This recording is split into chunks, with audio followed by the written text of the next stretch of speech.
Before we get started, we'd like to thank EMC Bond for sponsoring this episode of Let's Get Surety. EMC Bond prioritizes personalized service in every aspect of their business. When you partner with them, you'll receive stable, responsive, and timely solutions rooted in strong relationships. To learn more about EMC Bond, their products, services, and personalized approach, visit emcinsurance.com/bond. Now, on to our show. You're listening to Let's Get Surety. Let me hear your bonding talk with Kat Shamapande. Hey everyone, it's Kat Shamapande. Thanks so much for joining me for this episode of Let's Get Surety. I've got with me today my co-host, Mark McCallum, CEO of NASBP. Hey Mark, thanks for being on. Absolutely. Hi Kat, always a pleasure to be with you. I am excited for today's topic. We're going to be talking with Meridith Elliott Powell, business growth, sales, and leadership expert, speaker, and author, about her latest book topic, Mentally Fit, Powerfully Resilient, and Competitively Strong. I'm really excited about talking about this. I think it's going to be a really exciting topic. Meredith, thanks for being on with us. Thank you. I'm looking forward to this conversation too. So Meredith, before we dive into this topic, can you just tell us a little bit about yourself and your background? Yeah. So as you said, I'm a business growth strategist. My expertise is in sales and in leadership. But a few years ago, way back in 2016, I became obsessed with the word uncertainty, how we think about it, how we feel about it, how we react to it. And I've dedicated basically the last, 8 or 9 years to helping organizations, doing a lot of research in this space, helping organizations and individuals learn to consistently turn uncertainty to competitive advantage. And luckily for me, the marketplace just keeps getting more uncertain. It certainly does. I know. It seems like that was a timely decision to become obsessed with uncertainty. And it seems like it's almost the pace is picking up. Almost seems like every day there's something that kind of could, quote, rock your boat a little bit, big and small. Well, Mark, it doesn't only seem that way. Accenture actually released a report a few months back that said the pace of change has increased 183% in the last 4 years. So it isn't your imagination. The world, our lives, our businesses, they are moving so much faster than they used to.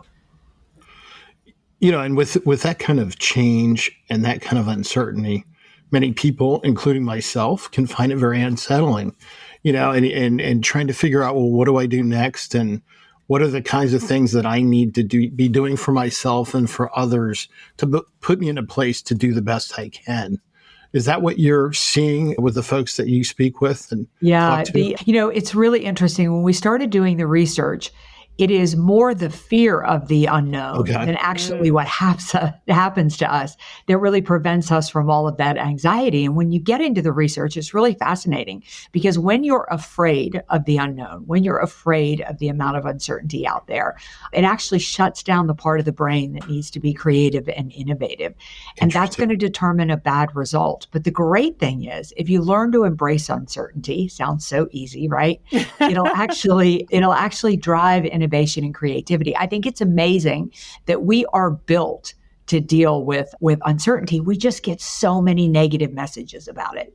What can you do in that regard? Yeah. What kind of strategies can you develop to kind of overcome that anxiety and to get yourself more focused? Yeah, so I actually have 9 strategies. I spent the last 9 years studying companies and individuals that have actually learned, taken some of our most challenging times, like a Great Depression or World War, and turned it into immense opportunity. But I'll throw a couple at you, to get us started. And number one is, it sounds a little bit trite, but you have to have a relentless vision. Now, notice that is not a vision. It is not a vision you write of where you want your life to be. It is a vision you are so relentlessly focused on, meaning that you look at it in the morning, you remind yourself of it again at lunch, you look at it again before you shut your office down at night, you read it again before you go to bed. Why? Because your mind will find what it focuses on. I mean, Kat, Mark, think about how many negative messages that we get. I was just watching the news before we did this podcast. I don't know why I did that, but I don't care what the story is. They're looking for the negative bend.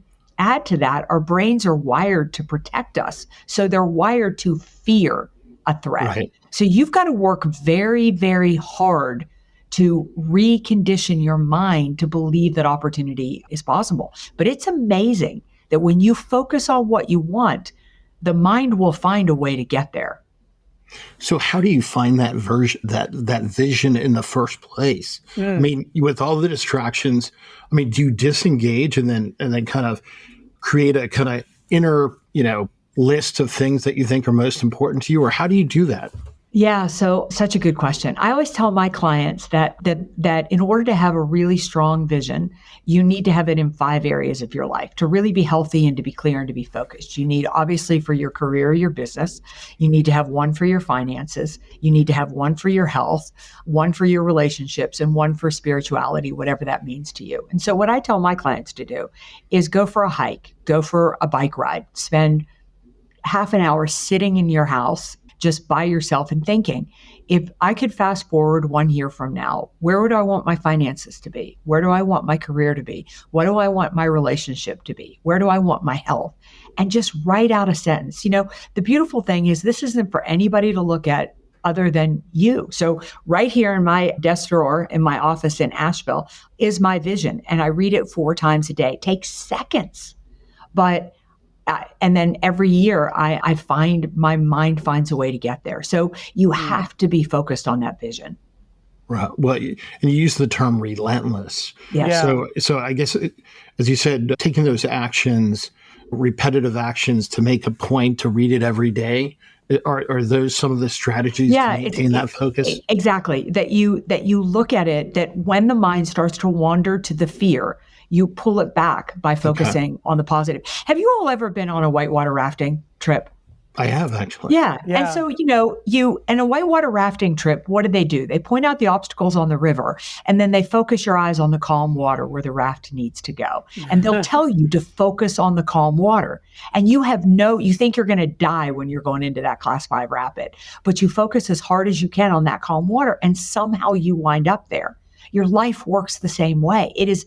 It sounds so simple, and it is, but you just have to force yourself to really focus on it. Probably one of the most fascinating things I found from the research that I did is that if you'd asked me which people and which companies were going to make it at the beginning, I would have been wrong.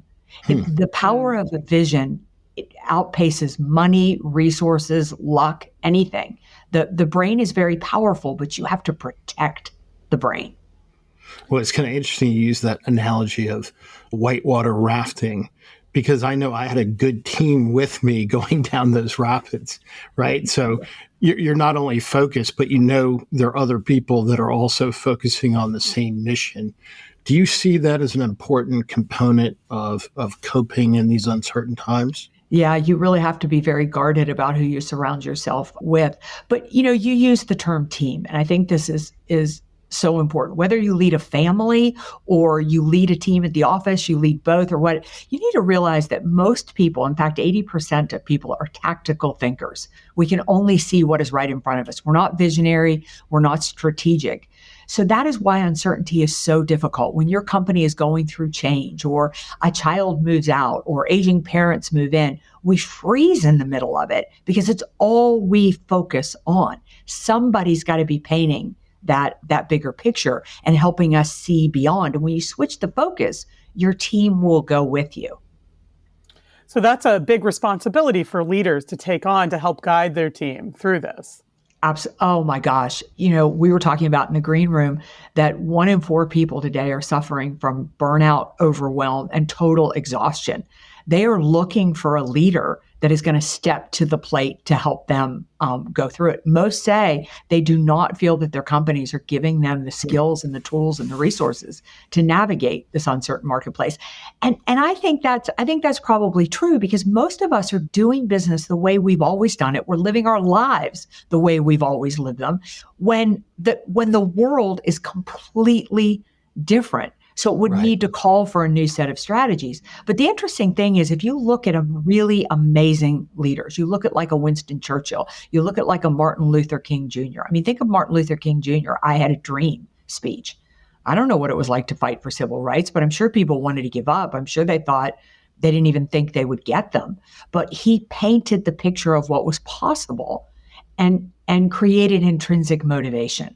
So it's really important as a leader, even if it's just your kids, and your significant other, or it's the team that you lead at the office. But you've got to start with you, because if you don't feel it in your bones, they're not going to, you've got to be really authentic around it. That's really interesting. So you talk about a personal vision or visions in certain areas, and then you talk about, I guess, in terms of leadership, maybe a shared vision. So I imagine connection has got to be really important for a good leader. Yeah, a shared vision is what makes people want to follow you. And it's bigger than a job. It's really interesting when you look at engaged employees. The most disengaged workers in the country work for some of the most secure jobs. They get every single holiday off, and they get a pension when they retire. They work for the federal government. The most engaged workers, the ones who will give everything they've got, work in the least secure jobs. The pay is really bad, and they probably lose their jobs every couple of years. They work for nonprofits. What's the difference? If you ask somebody who works for the government what they do, they'll tell you they work at the post office or they collect taxes. You ask somebody for a nonprofit, even if they answer the phone, they'll say, I help save cats and dogs. I help people at the end of life. They're driven by a vision and by a purpose, and that's why, if you want to get through an uncertain time, you've got to give people, they want to be a part of something bigger, and you've got to cast that vision. It's really important. Well, yeah. Yeah. But I will say, okay, just before everybody listening thinks this lady's just Pollyanna, we're going to hold hands and stick to my if you get that strategy, I told you I'd give you another one. And the second one is a strategy that I think is so critical. We all know change is coming, right? We know it. We know that if we came back here this time next week, so much is going to be different. So if we know change is coming, why don't we prepare for that change? And strategy number 2, I kind of got from the U.S. military. The U.S. military has a great statement called embrace the suck. And the idea is it isn't the optimist that thrives in uncertainty, and it isn't the pessimist. It's the one who says, I don't like this. But I got to find a way to make it work for me. So that strategy is around conditioning yourself for change. And I think you need to be prepared. I mean, I don't know much about your lives, but I would imagine parents, kids, jobs, so much is going to change. The idea is to use the time that you have now to prepare for that change. Yeah, I think everybody has a little bit of suck in their life, right? So. Yeah, that's definitely a conversation I have with my teenagers on a regular basis. Yeah, that's right. I would imagine, because I know one of your focuses is sales, for those involved with sales, that's hard too, because so much of making a sale can be mental. Yes, so much of making a sale. And in today's marketplace, talk about embracing the suck. Talk so much about today's marketplace is really challenging to sell, right? I mean, we have so much going on with uncertainty that sales cycles have slowed down. Decision-making is far more complex. There's up to 10 to 12 decision makers. And then the competition is growing like kudzu, right? Maybe people who don't have kudzu, that's a weed here in North Carolina. But so you definitely, you have got to focus on that vision. But if you're focused in sales, you need to realize that you're not selling a product right now. What you're selling is, you need to understand how to solve the problem that your customers are going through. And the only way to do that is to listen to customers. I tell everybody in today's marketplace, if you want to sell and you want to take price off the table, listen to every complaint your customers got, and they just told you, if you solve that, they'll pay you to solve it. It's kind of embracing their suck, right? And turning it in a way that's positive for them. Exactly. Yeah. I learned that strategy from a company we all know called Procter & Gamble. And it's the story of Ivory soap. And when they put Ivory soap on the market in the 1800s, the way they put it on the market was they talked to people and said, what do you like about soap? What do you not like about soap? And people told that they told the founders of P&G that they just wanted a soap that didn't sink in the bathtub. They wanted a soap that floated. And Procter & Gamble took soap, shot air into it, and Procter & Gamble Ivory soap was born. And by the end of the 1800s, they were $1 million company, just because they listened to what their competitors were not doing and their customers wanted.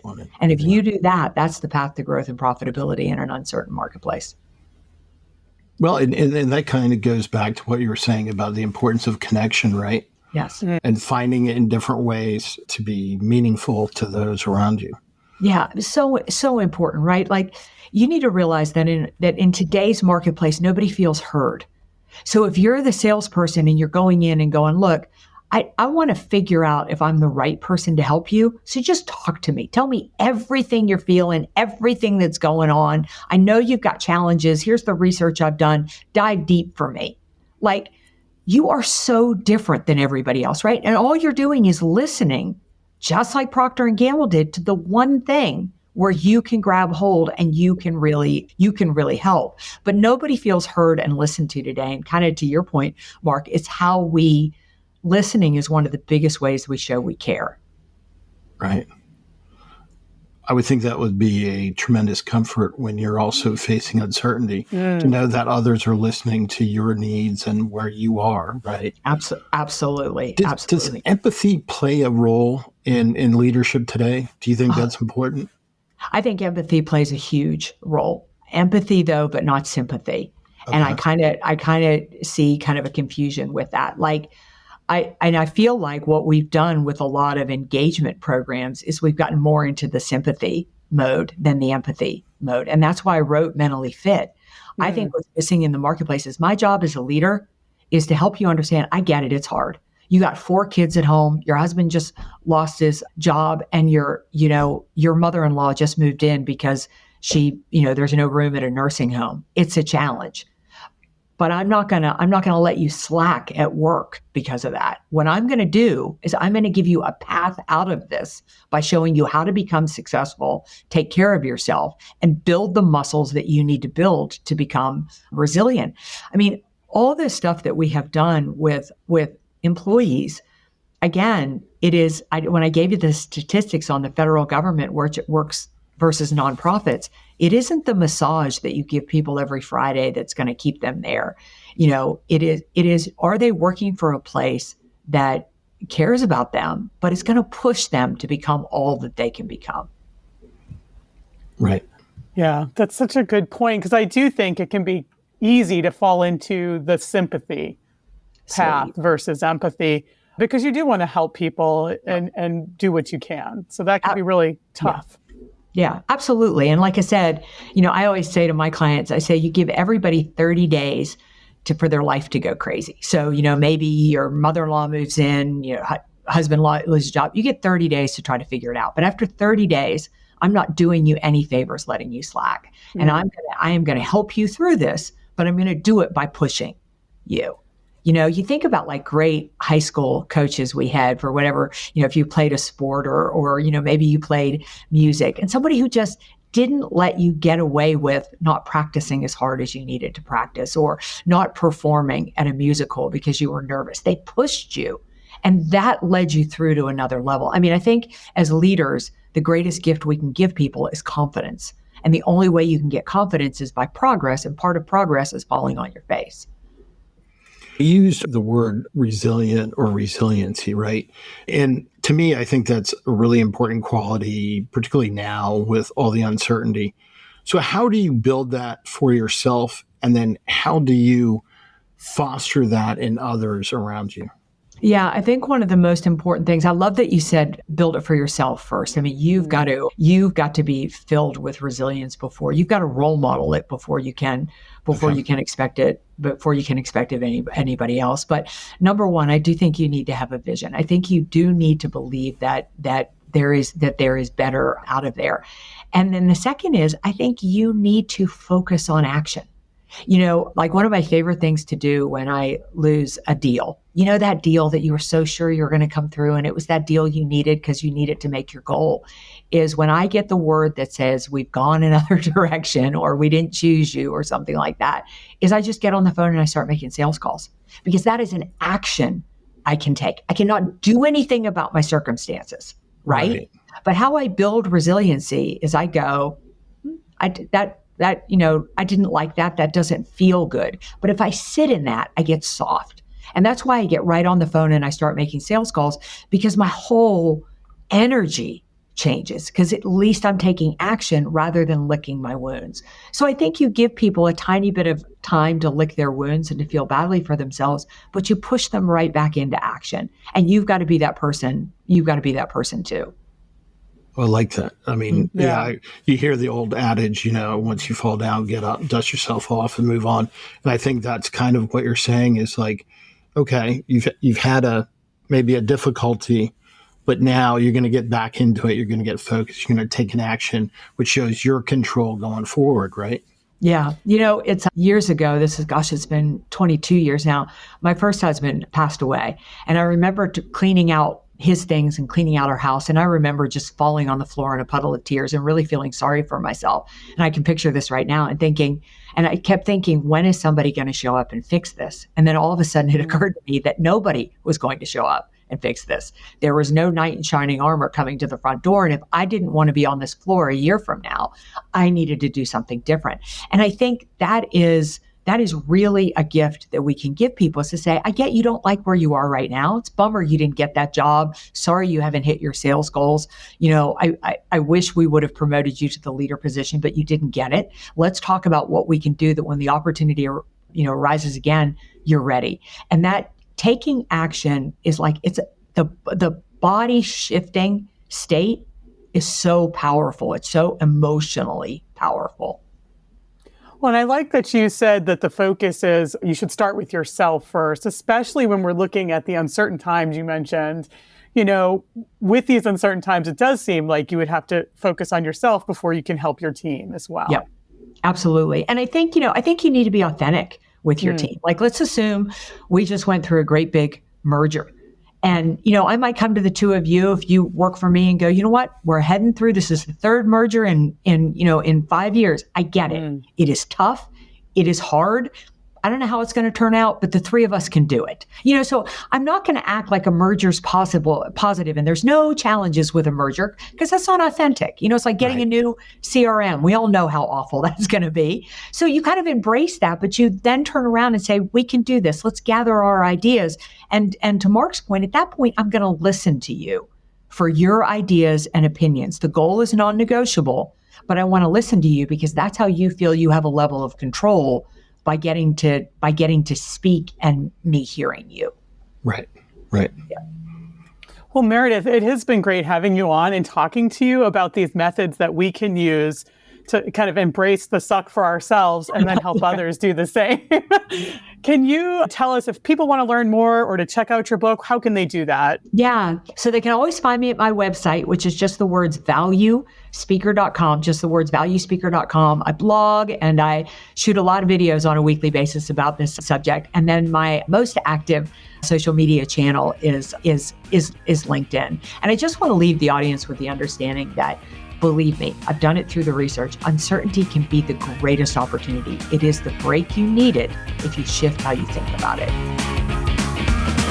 You've been listening to Let's Get Surety, brought to you by the National Association of Surety Bond Producers.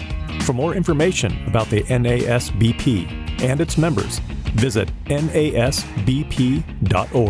Before we go, we just wanted to thank EMC Bond again for their generous support in sponsoring this episode of Let's Get Surety.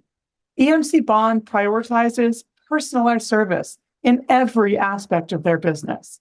When you partner with them, you'll receive stable, responsive, and timely solutions rooted in strong relationships. To learn more about EMC Bond, their products, services, and personalized approach, visit emcinsurance.com/bond.